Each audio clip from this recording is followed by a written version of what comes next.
Hey everyone, it is June and we are here with another Wellbeing Wednesday. So, as we know, things are starting to heat up around North America and especially here in Arkansas. Summer has arrived. And so, with that, we are coming back to one of our favorite topics that we do every year, which is talking about hydration and its relation to skincare. So, I'm excited to welcome our new guest today. We have Amanda Hafner with us. Amanda is the owner of FaceHappy, where her philosophy is that you are the face of her business. So she specializes in anti-aging treatments, but she truly does love all things skincare related. So I'm really excited to have her with us. I've had some lovely conversations with her. And as always, if you all have questions, if you have aha moments, please feel free to share them in the chat with us. And we'll be excited to kind of review those and possibly answer them live as we talk here. So thank you again, Amanda, for being with us. And I want to start with kind of one of the big questions that we oftentimes get with skincare, which is, okay, I see all this stuff on social media and TikTok about my morning routine and my skincare routine. And it's like anywhere from 1 step to 25 steps. So it runs the gamut. So if somebody's like, I see all these things, I want to do something, but I have no idea where to start or what goes into a skincare routine. Um, but yeah, just kind of what can they start? And I'd love to get your thoughts on that and kind of kick us off. Well, my first piece of advice is don't believe everything you see on social media. What? Darn. I know social media can be very deceiving sometimes, and my skin is different from your skin versus Haley's skin, whatever it is. So everybody is different, and usually when I tell you I believe your skin is maybe dehydrated, or if you're on the oily side, that's very two completely different problems to solve. So you can't use the same thing as your best friend uses, and that's one thing. You need to figure out your skin type first. But sometimes it's overwhelming as far as which cleanser, or where do I use a cleanser, or where do I use a moisturizer, or when I use a moisturizer I feel like it makes my face more oily, so some people don't use it, so it's very overwhelming. So I completely understand, and I actually didn't even start really taking care of my skin until I turned 30. So it's never too late to start a skincare routine. I don't care if you're 21, I don't care if you're 35, I don't care if you're 67. Like, it's never too late to start somewhere, basically. I love that. And it's so funny. I'm really curious because we've done this topic for a couple of years now, and it's always everyone just loves hearing about that, and I learned something new. And actually, I'm turned 35 this year, and I just started paying attention to my skin as well. And what's funny is, and so, I'm just kind of sharing this for anybody else who has this. When I was a kid, I had super dry skin. And then I luckily had great skin during teenage years, but then I got to be an adult and I got adult onset acne. And I was like, great, I'm not going to grow out of this one. It's just there. And so my skin shifted and I thought I had really oily skin. And I thought, like, oh, all these moisturizers make me break out. One of the things that I've learned recently is actually my skin was hyper dehydrated. Like my skin was so dehydrated. So every time I thought putting something else on was making my skin oily and breaking out, actually, I needed like 2 or 3 different moisturizers. And I had to go through a couple, and I was like, oh, I can feel my skin drinking it up. And it's just so fascinating where what we think we are, because, oh, if I'm oily and breaking out, I'm oily. But really, it could be something else underlying. Like for me, it was just my skin was super dry and I need to extra hydrate. And now my skin's much happier. And it's nice to be like, oh my gosh, I'm taking care of my skin finally. And thanks you for taking care of your skin. Right. Oh, excuse me. Oh, something got caught in my throat. I was just so excited. So me too. Right. So for me, like, so for instance, when you're trying to kind of figure out your skin, right? Like what is your skin? For me, it was opposite of what I thought. But I did need help with somebody else to kind of figure that out because they kept saying I was dry and I was like, you're crazy. And I was. So for someone who maybe is trying to figure out what is my skin, and maybe they, let's be honest, not everybody has the time and or the means to necessarily go to somebody to start out. It took me years to be at that place. And so if somebody maybe doesn't have the ability or someone near them to go and get their skincare looked at, but they're like, I don't know what I am. Like, who am I? Yes. What can they do to kind of start to figure some of that out? Or what are some things that you would recommend for someone like that? The first thing I can tell you is if you don't know where your skin is the Kleenex test. And that's basically you rinse your face and give it a few seconds, a minute or two, and then put a Kleenex on your skin. And if it immediately soaks up, that means you're oily. And if it falls off, basically, or you only have a few patches, that means you're probably on the drier side. So that way you can kind of tell which direction you need to go. Because if you wash your face and you're immediately oily again, that could, I mean, you could be oily, but it also could be like in your case where your skin was over processing sebum oil. And so it's trying to overcorrect because it's so underhydrated. So that can be tricky. According to the case which I have, you just get dry patches, just a random dry patch, and I moisturize every day. And so sometimes our skin can just betray us sometimes, but it's just a cycle, and you can always get back to where it was, and depending on the time of the month or the time of the year, your skin is going to change. So if you do not have a regular routine or you don't know where to start, I'm never going to shy away from this ever. Never, never, never. You're never going to hear me say something different from this. Sunscreen, sunscreen, sunscreen. Sunscreen is your anti-aging best friend. That's never going to change because the more you can prevent, the less you're going to have to correct in the long run. And along with your sunscreen, you need a cleanser and a moisturizer. Those are my 3 minimum steps. And the good thing about the sunscreens that they make now is that a sunscreen is a moisturizer. So, you can have a nighttime moisturizer and then your SPF in the day and your cleanser. So you're really only doing 2 steps morning and night. So it's not really where you're having to have a very long process. And some people, your life is different day to day, or your schedule, or what you're busy with, or what you feel like doing. Because when you get home at 10 o'clock at night, or if you get home at 5:30, you have dinner to make, or laundry to do, or a child to watch and walk, or whatever your dog is. So not everyone feels like getting off work and immediately being like, okay, I've got to do my routine. I've got to do this. I've got to do this. So if you just cleanse and moisturize, you're already off to an amazing start. And moisturizer can, moisturizer when it comes to anti-aging for sure. I love that. And also, I cannot believe I've never heard of this Kleenex test. So question with that. So you said rinse your face. Are you talking about just like putting water on, or are you talking about like face wash before you do the Kleenex? Either one's fine. Really, it's just I would suggest doing just water rinse. And that way you're not really adjusting your skin or your pH balance, basically. Just doing a water rinse. But if you've already washed your face, I mean, it's not like, well, I got to start again tomorrow. There's a lot of wiggle room when it comes to skincare, so it's okay. So yes, just a water rinse, and then you can just kind of let it air dry, and then put the Kleenex on there, and you should be able to tell. It's so funny because I think if I had done the Kleenex test, it would have just slid right off.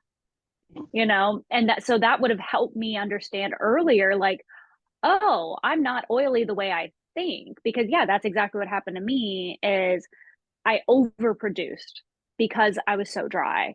But the Kleenex test could be a great way, especially for anybody watching the replay, like, try this. If you don't know where to start, I've never heard of something so simple, but so just like, aha, like, of course, trying that.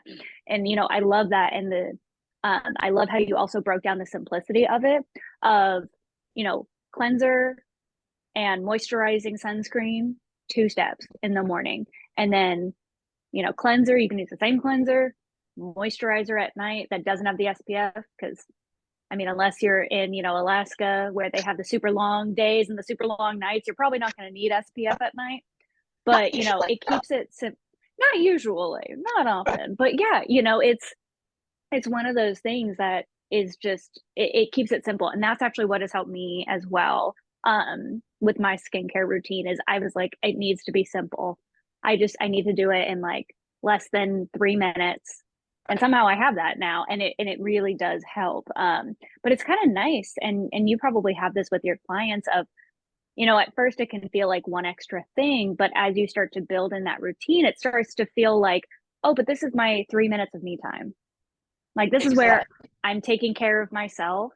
And even though it's something we have to do, it starts to feel like, oh, this is a centering activity, and it's for me. I don't know. Do you find that clients feel that way at all? Or is it kind of like, this is one more thing?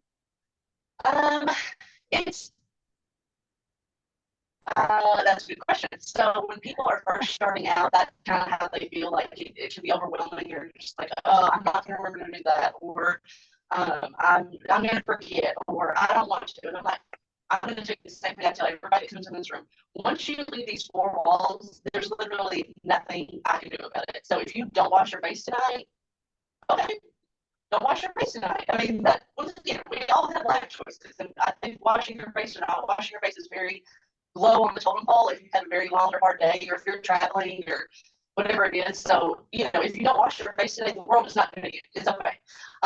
But yes, when people are starting out, be included, and people want to tell you, when you need to do this 12-step routine, and you got to get on it, and it's going to take you 30 minutes, and then you can finally go to sleep at midnight. No one's going to do that. That's not realistic for most people, and me included. So yes, most people are like, okay, I want like 2 steps. What can I do in 2 steps? And I'm like, okay, simple, SPF and cleanser. But I really need you to have a nighttime moisturizer. So even though it's technically three different things, it's really just still 2 steps. So 2 steps. So and then once people usually get into it and you get into a routine, and I don't know if you know this, but it takes anywhere from 30 to 60 to 90 days to get into a routine. And so at first, yes, the first week it might be hit and miss, or probably will be hit and miss, and then the next week, it gets easier. And then, by that third, fourth, fifth, sixth week, you're doing it because whenever you get home, you don't have to wash your face as soon as you walk in the door and put your purse down. It's I wash my face right before I'm literally about to lay down because that's when I have time to do it. So Mm-hmm. um, it doesn't have to be overwhelming, and it doesn't have to be anything that's too much, basically. It's just make whatever your lifestyle is, make it fit for you and your lifestyle. I love all of that. And so actually you kind of inspired me. For anybody who is watching now or watches the replay later, this would be a great, tell us what some of the TikTok, Instagram, social media, skincare things that you've seen, whether that's, hey, I saw this and is this true? Or, hey, I was thinking about trying this, or this is the craziest thing I've seen on TikTok, for skincare. But if you have those, please share those in the comments, because then what we can do is we can kind of myth bust live and see if there's anything in particular. Plus, it'll also just be kind of fun. Like, what's the craziest skincare thing you've seen on TikTok? I'm sure Oh there's my God, there's plenty. a lot. So yeah, so just an invitation as we're going through this for anybody watching, please share that in the comments. And even if it's after the live, please feel free to share, because I'm sure you're not alone in seeing that TikTok or having that question, and we can kind of go back. And I'll make sure, Amanda, that you have this so you can go back and answer anything as well with your And knowledge. Because I'll just be like, yeah, that sounds funny. You'll actually be like, oh, well, this is what actually happens. So actually, um, yeah, so I think that would be really fun. yes, Let's see. Uh, so okay. So say for instance, you have somebody who's like, well, I've tried, putting on moisturizers or sunscreen, but I end up getting broken out and they're not quite sure why. Maybe they've done the Kleenex test. They're kind of, typical. They'll have a couple dry patches, but they'll have some oil in like that T-zone area. What could they maybe do if they're like, well, I'm not sure what products are working and these are kind of causing that breakout? what would be maybe some steps that they could do or some things that they could explore to try to find something that works a little bit better for them? Okay, so first, it's probably going to be a very specific ingredient. And, sunscreens are pretty much all made equal, versus the SPF, of course, but pretty much everything is going to have a base, a set of ingredients. So it might just be something as simple as, it has an alcohol in it, and alcohol can be very, very, very dry. Or it could have just an essential oil, it could have a fragrance, it could have something in there that's not meshing well with your skin type. So that's a very broad question. So that's hard to kind of narrow down. But it could just be. Yeah, I gave you a hard one. I appreciate that so much. It could just be a very specific ingredient, and really the only way to figure out what it might be is to see what your, like a scientific experiment, just whatever you used, see what's on the back of it, and then the next one, make sure it is missing, if there's 5 ingredients in it, make sure it's missing 2 of them. And if that breaks you up, and, it's something that's still in there. So, I mean, really to narrow it down.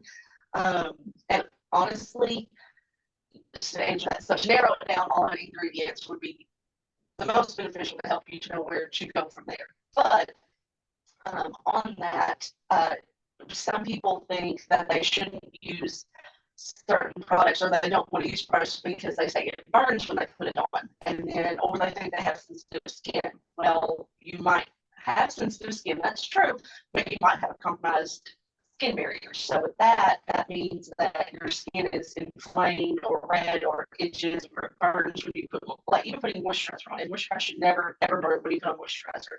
So if that's the case, then you do need to start out with something that's, gentle and doesn't have any active ingredients in it, like glycolic or salicylic acid, which that's a whole other topic.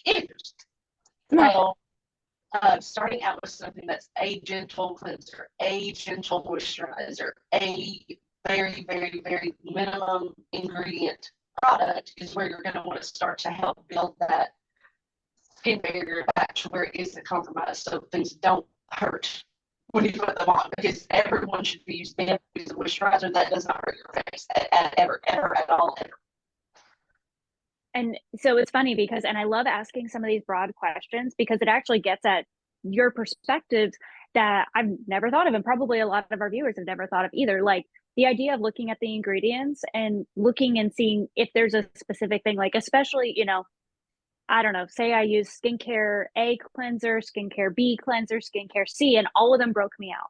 Well, I never would have thought, if I can remember the name, or if I still have the bottle, take a picture of those active ingredients and look at what is common, Right. And then because you might find like all these 3 have this, and then you can look for another moisturizer, another cleanser that maybe doesn't have some of those same ingredients, and see. I would have never thought about that. And that's really good to know, and a way to think about it, especially if you're trying to figure it out on your own, kind of the start, and you're just like, well, I've tried moisturizers and they all burn. Okay, what that tells you is something is off, because you told us moisturizers should not ever burn. Like I know there's masks and treatments that make you tingle, and that's different, but like especially knowing one product that should never burn is moisturizer. Great knowledge that I didn't think about. But yeah, if it's burning, it either means your skin has some sort of breakout, or like it's somehow exposed more than it should be, or take a step back and make sure, okay, let me try something that specifically says gentle.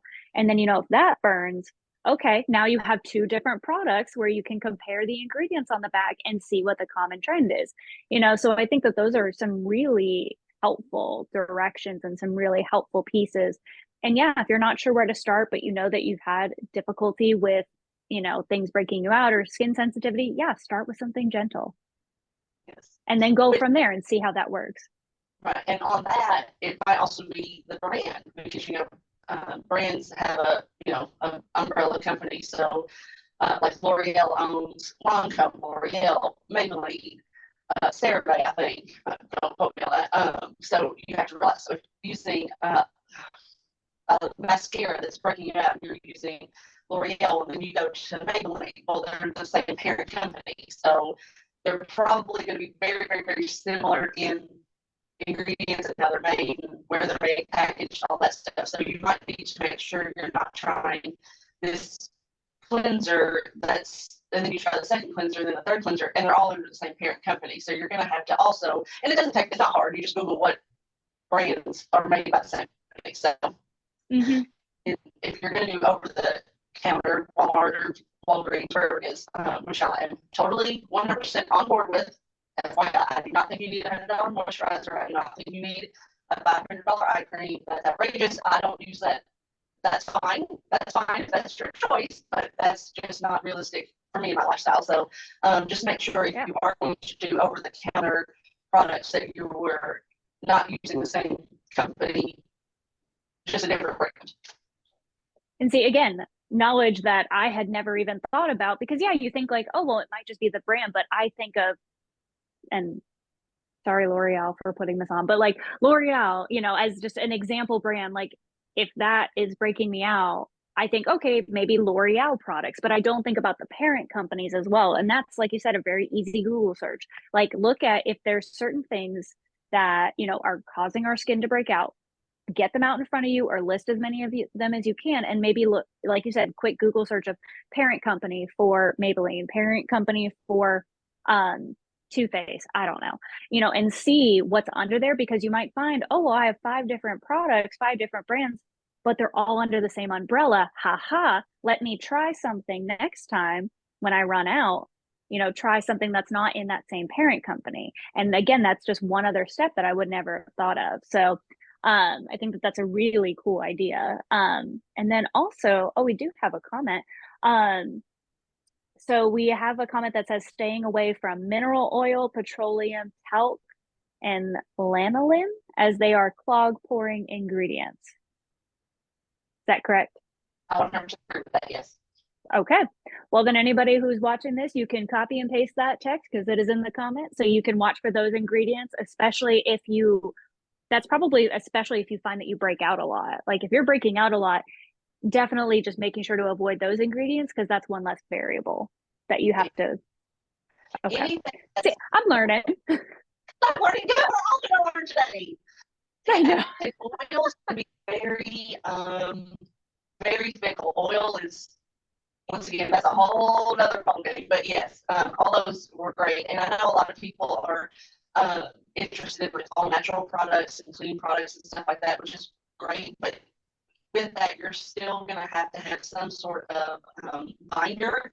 So it's going to be very difficult to find a completely clean, all natural cleanser or product, whatever it might be.